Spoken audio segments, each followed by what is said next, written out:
काँग्रेस आयोजित भव्य नारी निर्धार मेळाव्याच्या निमित्तानं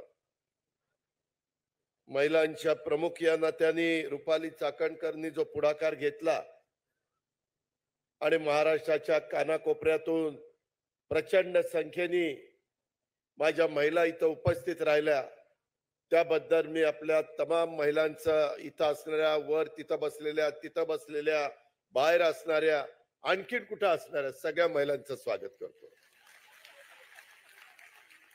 मी रुपालीला, तसंच सुरेखाताई ठाकरे असतील, राजलक्ष्मी भोसले असतील, आभाताई पांडे असतील, आमच्या वैशाली नागवडे असतील, भावना नखाते, प्रेरणा बलकवडे, पूजा कदम, निकम, सगळ्याच महिलांची मी नावं घेत नाही, परंतु 10 जूनला शिवाजी पार्कला राष्ट्रवादी काँग्रेस पक्षाची स्थापना झालेला दिवस मला आठवतोय.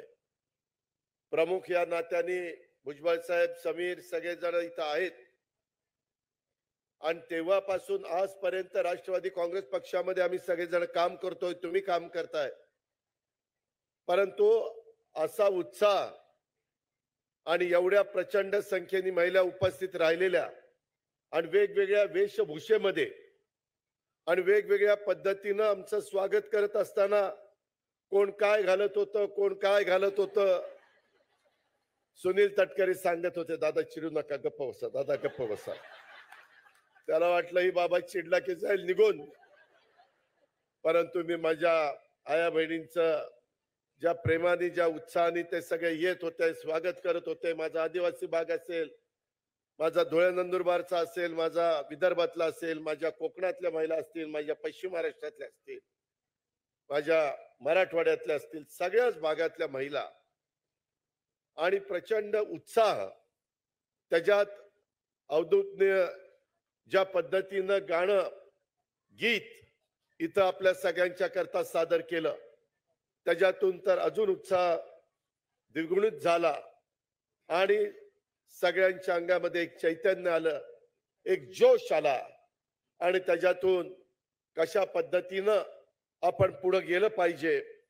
एकंदरीतच हे सगळं काम करत असताना महिलांचा मान सन्मान प्रतिष्ठा प्राप्त करून देण्याचं काम सातत्याने राष्ट्रवादी काँग्रेस पक्षाने केलेलं आहे. आता तर पुढच्या 2029च्या निवडणुकीमध्ये ज्याचा उल्लेख भुजबळ साहेबांनी केला की लोकसभेचे पण सभासद आणि विधानसभेचे पण सदस्य हे बरेचसे महिला त्या ठिकाणी निवडून येणार आहेत. महिलांना एकंदरीतच मी आपल्या सगळ्यांचं इथं स्वागत करत असताना, त्यामध्ये जानेवारी महिन्यामध्ये तुम्हाला आठवत असेल, खऱ्या अर्थानं मातृवंदनेचा हा महिना म्हणून ओळखला जातो. कारण का तर याच महिन्यात स्त्रियांच्या शिक्षणाची ज्योत लावणाऱ्या ज्ञानज्योती सावित्रीबाई फुलेंची जयंती 3 जानेवारीला आपण सगळ्यांनी साजरी केली आणि त्याचबरोबर स्वराज्याची प्रेरणा देणाऱ्या जिजाऊ माँसाहेबांची जयंती आपण 12 जानेवारीला त्या ठिकाणी साजरी केलेली आहे. महाराष्ट्राच्या मातीला राजमाता जिजाऊ माँसाहेबांच्या राष्ट्रवादाचा, महाराणी ताराराणीच्या शौर्याचा, क्रांती ज्योती सावित्रीबाईंच्या सत्यशोधक विचारांचा, पुण्यश्लोक अहिल्यादेवींच्या दैदिप्यमान कर्तृत्वाचा वारसा त्या ठिकाणी लाभलेला आहे. या सर्व मातृशक्तीला मी आपल्या सगळ्यांच्या साक्षीनं त्रिवार वंदन त्या ठिकाणी करतो. आज हे सगळं काम करत असताना आपल्याला खूप मोठा पल्ला गाठायचा आहे. मगाशी भुजबळ साहेबांनी, तटकरे साहेबांनी, आदितीनं, रुपालीनं, सुरेखाताईंनी काही भूमिका इथं मांडण्याचा प्रयत्न केला, परंतु तुम्ही सगळ्याजणी सावित्रीच्या, जिजाऊंच्या लेकी आहात आणि त्याच्यामुळं जिजाऊ माँसाहेबांनी देखील छत्रपती शिवाजी महाराजांच्या माध्यमातून हिंदवी स्वराज्याची स्थापना केली, रयतेचं राज्य स्थापन केलं आणि आपल्या सावित्रीबाई फुलेंनी महिलांची पहिली शाळा ही पुण्यामध्ये भिडेवाड्यामध्ये सुरू केली, करून महिलांना स्त्री शिक्षणाची दारं खुली करून दिली. महाराणी ताराबाईंचा शौर्याचा इतिहास हा त्यांनी घडवला आणि त्या इतिहासाची अनेकांना प्रेरणा घेऊन आपण पुढे गेलं पाहिजे. मगाशी अवधूतने जे काही गीत तुमच्या सगळ्यांच्या समोर सादर केलं, मी फार बारकाईनं ऐकत होतो, भुजबळ साहेब ऐकत होते. त्याच्यामध्ये जुन्या ह्या सगळ्या शौर्यवान महिला तर उल्लेख होत. पुढच्या काळामध्ये नवीन पिढी जी आलेली आहे त्या तरुणींना, त्या युवतींना, त्यांनाही आपल्याला बरोबर घेऊन पुढे जायचंय आणि महाराष्ट्राच्या स्त्री शक्तीचा गौरवशाली वारसा पुढे नेण्याचं काम आपल्याला सगळ्यांना त्या बाबतीमध्ये करायचंय. राज्यातल्या स्त्री शक्तीनं अनेक शतक समर्थपणे केलेले आहेत, याचा आपल्याला सगळ्यांना रास्त अभिमान आहे. शेती असेल, शिक्षण असेल, उद्योग, व्यापार, कला, क्रीडा, विज्ञान, तंत्रज्ञान, संशोधन, संरक्षण अशा अनेक क्षेत्रामध्ये आपल्या महाराष्ट्राच्या कन्या आपलं कर्तृत्व सिद्ध करतायत. मी गेल्याच महिन्यामध्ये आम्ही सगळेजण विधानसभेच्या अधिवेशनाच्या निमित्तानं नागपूरला होतो. विधिमंडळाचं अधिवेशन होतं आणि मी शनिवार रविवार त्याच भागात होतो. कधी अमरावतीला जात होतो, कधी गडचिरोलीला जात होतो, वेगवेगळ्या भागामध्ये तिथं जात होतो. मी तिथं गडचिरोलीला गेलो.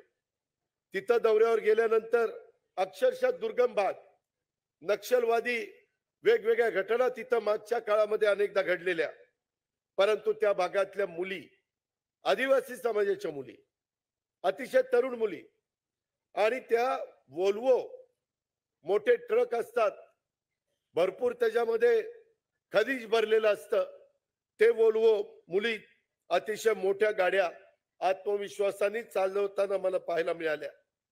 आणि मी त्यांना विचारलं, ते म्हणले, दादा ह्याच्या आधी आम्हाला कुठं रोजगार नव्हता, आम्हाला आता 30,000 रुपये महिना पगार मिळतोय, आम्हाला अतिशय व्यवस्थितपणे त्या ठिकाणी मदत होतीये, आम्हाला कुठली अडचण राहिलेली नाहीये. आता आम्ही प्रत्येक जण मोटरसायकल घेऊन नोकरीला त्या ठिकाणी येत असतो. 8 तासाची ड्युटी उत्तम पद्धतीने काम करतात. मी माझ्या आजपर्यंतच्या राजकीय जीवनामध्ये, सामाजिक क्षेत्रामध्ये काम करत असताना बघितलं, एसटी महामंडळामध्ये देखील तुम्ही बेस घ्या किंवा कुठले एसटी महामंडळ आपलं घ्या, कंडक्टर आता महिला नाहीयेत, तर काही महिला चालक सुद्धा झालेले आहेत. याचा आपल्या सर्वांना अभिमान आहे. अनेकदा आम्हाला विमानात जाण्याची संधी मिळते. एकनाथराव शिंदे असतील, मी असेल, देवेंद्रजी असतील, बाकीचे आमचे सहकारी असतील, कामाच्या निमित्तानं लवकर तिथं पोचायचं असतं. विमानाने हेलिकॉप्टरने जात असताना बऱ्याचदा 2 पायलट असतात, त्याच्यातली एक महिला पायलट असते, कधी कधी 2 पायलट महिला असतात. आणि आम्ही ज्यावेळेस विमानामध्ये बसतो आणि विमान अतिशय व्यवस्थित लँड झालं की समजावं 2 महिला आज पायलट आहे. इतक्या व्यवस्थितपणे ते काम करतात. महिलांची एक पद्धत आहे, एक रीत आहे, एक त्यांचा स्वभाव आहे. जे काम करायचं ते चोख करायचं, त्याच्यामध्ये कुठेही. मी मगाशी बघत होतो, मलाही स्वच्छतेचा खूप अभिमान आहे, आदर आहे. इथं काही कागद बिगद पडली होती, राजलक्ष्मीताई गेल्या, निम्मी कागद उचलली आणि बाजूला करून टाकली. 2-4 कागद तिथं पडली होती, रुपाली उठली, तिनं तिथली कागद उचलली. आमच्या पुरुषापैकी एकही गडी उठला नाही. शेवटी कुठलंही काम असू द्या, तिथं महिलाच पुढे येतात, हे निर्विवादपणे मान्य केलं पाहिजे.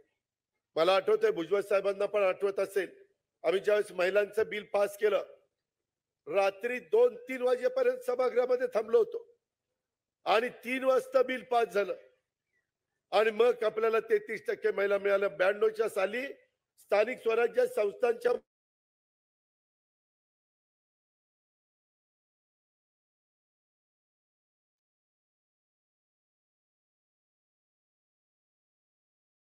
आम्हाला वेगवेगळ्या घरात जावं लागायचं.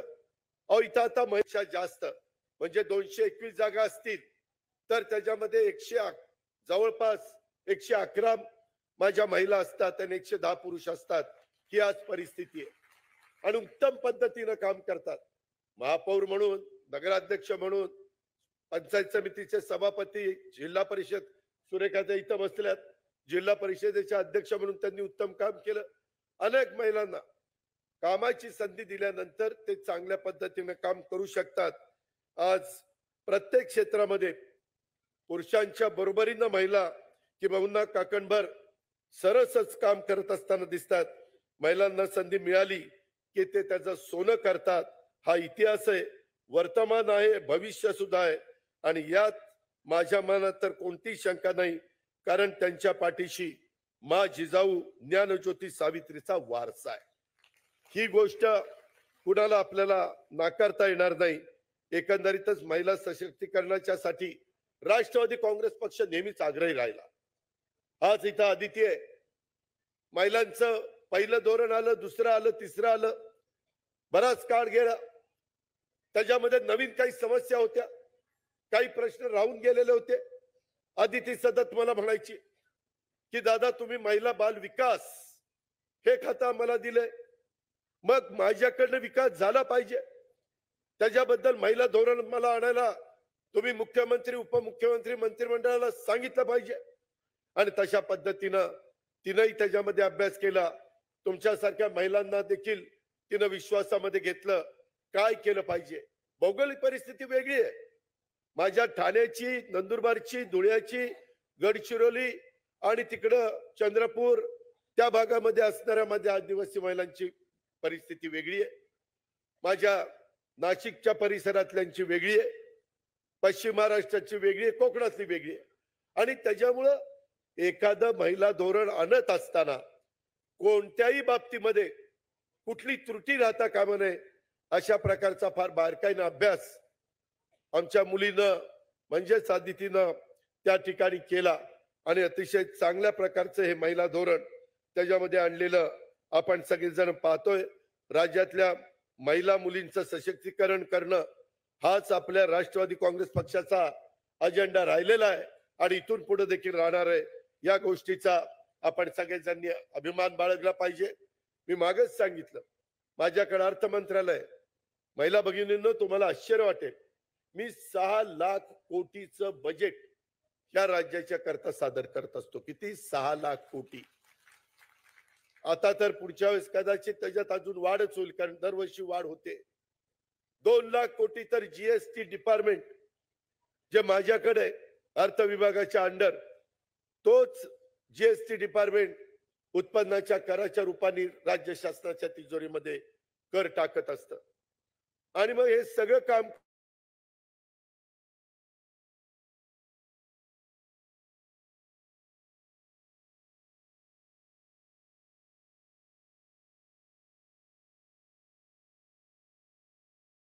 रोज काही ना काही घडतं, त्याच्यातून मार्ग कायदा जायची वेळ आली तर तिला तिथं सुरक्षित वाटलं पाहिजे. तिथं कुठेही अन्याय अत्याचार होता कामा नये, तिथं कुठेही वेडीवाकडे प्रकार होता कामा नये, याकरता सतत आपण लक्ष देत असतो. त्याकरता काही कायदे केलेत. दुर्दैवाने अजून त्या कायद्याला आपल्याला केंद्रातनं म्हणजेच राष्ट्रपती महोदयांची संमती मिळालेली नाहीये. एकदा आदिती आपल्याला दिल्लीला जावं लागेल आणि राष्ट्रपती महोदया देखील आज महिला आहेत, त्यांना सांगावं लागेल की महिलांच्या भल्याकरता हे आपण बिल आणलेलं आहे आणि त्याला मान्यता त्या ठिकाणी द्या. कारण समाजातला काही विकृती आहेत, विकृती, ते कधीतरी काहीतरी चुकीचं काम करतात आणि त्याला सगळ्या समाजाला जबाबदार धरलं जातं. आणि म्हणून पूर्णपणे जे डॉक्टर बाबासाहेब आंबेडकरांनी घटनेच्या माध्यमातून आपल्याला संविधान दिलंय, घटना दिली, कायदा दिलाय, मताचा अधिकार दिलाय, हे सगळं काम करत असताना तिथं कुठेही महिलांना अडचण राहता कामा नये. म्हणून ह्या गोष्टी आपल्याला केल्याशिवाय गत्यंतर नाहीये. त्या आपण ज्या वेळेस सत्तेमध्ये होतो त्या वेळेस महिला विकासाच्या करता भुजबळ साहेबांनी, आम्ही सगळ्यांनी, सुनील तटकरेजी, इथं बसणारे सगळ्याच जणांनी, सगळ्यांनी भरीव काम केलेलं उभ्या महाराष्ट्राने बघितलेलं आहे. महाविकास आघाडीच्या सरकारमध्ये असताना देखील आम्ही आग्रहपूर्वक महिला आणि बालकांच्या सुरक्षिततेसाठी आपण महत्वाचा शक्ती कायदा मंजूर त्या ठिकाणी केला. काही जण त्या शेजारच्या राज्यामध्ये गेले, आंध्र प्रदेशमध्ये, काय तिथं कायदा आहे, कशा पद्धतीनं आहे, त्याच्यात अजून काय आपण बदल केले पाहिजे, कशाचा अंतर्भाव केला पाहिजे. आणि म्हणून या पद्धतीनं आपण सगळेजण जातो. आज आम्ही महायुतीमध्ये सगळे आम्ही काम करतोय. आपल्याला या देशाचं तिसऱ्यांदा पंतप्रधान म्हणून नरेंद्र मोदी साहेबांना तिथं बसवायचंय. त्याकरता तुमच्या सगळ्यांची साथ पाहिजे. मगाशी बोलत असताना सांगितलं 5 राज्यांच्या ज्या निवडणुका झाल्या तिथं जे निकाल लागले ती राज्य भाजपच्या ताब्यामध्ये येण्याचं कारण, निव्वळ एनडीएचं सरकार येण्याचं कारण तिथं महिला उत्स्फूर्तपणे बाहेर पडल्या आणि त्यांनी मतदान केलं आणि त्या बाबतीमध्ये राजस्थान, मध्य प्रदेश, छत्तीसगड इथं तो निकाल आपल्याला पाहायला मिळाला. उद्याच्याला लोकसभेच्या निवडणुका लवकरच येणार आहेत. आपण सगळेजण मिळून त्या लढवणार आहोत. महायुती लढवणार आहे. जागा कुठल्या कशा वाटप करायच्या त्याबद्दल वरिष्ठ पातळीवर आम्ही निर्णय घेऊ. तुम्हाला तुमच्या भागामध्ये बूथ वाईज प्रत्येक महिलाला तिथं काम करावं लागणार आहे. आपल्याकडे वेळ कमी आहे. मी पुन्हा तुम्हाला सांगतोय, कारण बघता बघता 23 साल गेलं, 24 साल आलं. 24 सालातले जवळपास 18 दिवस गेले. फेब्रुवारी महिना संपला की आचारसंहिता लागेल. आचारसंहिता लागलं की सगळं वारं निवडणुकीचं व्हायला लागेल. त्याच्यातून वेगवेगळे मेळावे महायुतीचे होत आहेत. त्या मेळाव्याच्या निमित्तानं तुम्ही राष्ट्रवादी काँग्रेस पक्षाच्या महिलांनी पण आपल्या आपल्या जिल्ह्यामध्ये मेळावे असतील महायुतीचे, त्यावेळेस तिथे गेलं पाहिजे. त्याच्यामध्ये आपण एकत्रपणे काम करणार आहोत. आज इथं देखील तुम्ही बघितलं, स्टेजवर देखील बघितलं, बाहेर देखील माझ्या महिला आहेत. बसायला जागा नाही म्हणून अख्खा भारत देश इथं बसलेला आपल्याला पाहायला मिळतो. सर्व जाती धर्माच्या महिला, पुरुष आपल्याला इथं पाहायला मिळतात. हीच आपली संस्कृती आहे. हे शाहू फुले आंबेडकरांचे विचार आहेत. हेच युगपुरुष छत्रपती शिवाजी महाराजांचा वारसा आहे आणि त्याच रस्त्याने आपल्याला जायचंय. कुठेही आपण कुठल्याही घटकाला तिथं अडचण येऊन देणार नाही. कुणी असं राष्ट्रवादी काँग्रेस पक्षाच्या बाबतीमध्ये वाटून घेऊ नये की उद्याच्याला मला काही त्रास झाला तर कुणी माझ्या पाठीशी उभा राहील का नाही. कुठल्याही घटकाने, अल्पसंख्याक असेल, आदिवासी असेल, मागासवर्गीय असेल, बहुजन समाजाचा असेल किंवा इतर मागासवर्गीय समाजाचा असेल, मला सगळ्यांना या महिला निर्धार मेळाव्याच्या निमित्तानं तमाम महिलांनाही सांगायचंय, महाराष्ट्रातल्या चांद्यापासून बांद्यापर्यंत सगळ्या जनतेला सांगायचंय, बाबांनो काळजी करू नका. एका वेगळ्या विचाराने महाराष्ट्राच्या विकासासाठी, देशाच्या भल्यासाठी, देशामध्ये महत्वाचे प्रकल्प राबवण्यासाठी, त्याच्यातले महाराष्ट्राच्या हिस्साचे प्रकल्प महाराष्ट्रात आले पाहिजे. मग ते रेल्वेचे असतील, ते विमानतळाचे असतील, ते रस्त्याचे असतील. परवा आम्ही सगळ्यांनी पंतप्रधानांच्या शुभ हस्ते तिकडे नावाशेवा शिवडी ब्रिज 22,000 कोटीचा ब्रिज आहे. 21 किलोमीटर 22 किलोमीटर लांबीचा. अशा पद्धतीची कामं आपल्याला महाराष्ट्रामध्ये करायची. ते केल्याशिवाय आपल्याला गत्यंतर नाही. माझ्या काळ्या आईची सेवा करणाऱ्या, माझ्या शेतकऱ्याला तिथं काम करणाऱ्या माझ्या भगिनीला तिथंही आपल्याला समाधान करायचंय. त्याकरता कधी काही गोष्टी घडतात.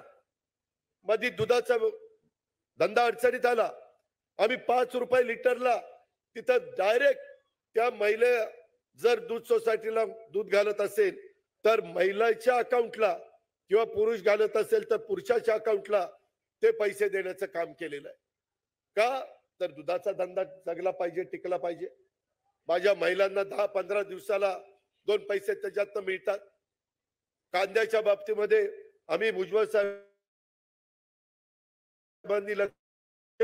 सरकार पंतप्रधानांशी आम्ही बोललेलो. वेगवेगळे प्रसंग येतात. सोयाबीनचा प्रश्न आहे, कापसाचा प्रश्न आहे, कधी अवकाळी पाऊस येतो, काही भागामध्ये दुष्काळ पडण्याची शक्यता आहे. ऑलरेडी काही ठिकाणी पडलेला आहे. तिथं काही प्रश्न उभे राहिलेले ते सोडवण्याच्या करता अनिल भाईदास पाटील मदत पुनर्वसन खात्याची जबाबदारी आपल्याकडेच आहे. त्याचा वापर आपल्याला केला पाहिजे. या पद्धतीनं आपल्याला काम करायचंय. आणि जसं देशाच्या पंतप्रधानांनी ठरवलंय $5 ट्रिलियन अशा पद्धतीची देशाची अर्थव्यवस्था ही 2028 पर्यंत करायची. त्याच्यामध्ये महाराष्ट्र मागे राहिला नाही पाहिजे. म्हणून आमचा प्रयत्न आहे $1 ट्रिलियन अशा पद्धतीची आपली पण अर्थव्यवस्था झाली पाहिजे. आर्थिक सुबत्ता आली पाहिजे. नुसतं भाषणामध्ये सांगून काही होणार नाही, ते कृतीमध्ये घडलं पाहिजे. आणि त्याच्याकरता सतत माझ्याकडे तर आदिती येत असते की महिलांच्या कपामध्ये आपण आणूया, हे नव्या मुलींच्या करता त्याच्यामध्ये आपण हा निर्णय घेऊया. अशा वेगवेगळ्या पद्धतीनं तिच्याही काही सूचना असतात.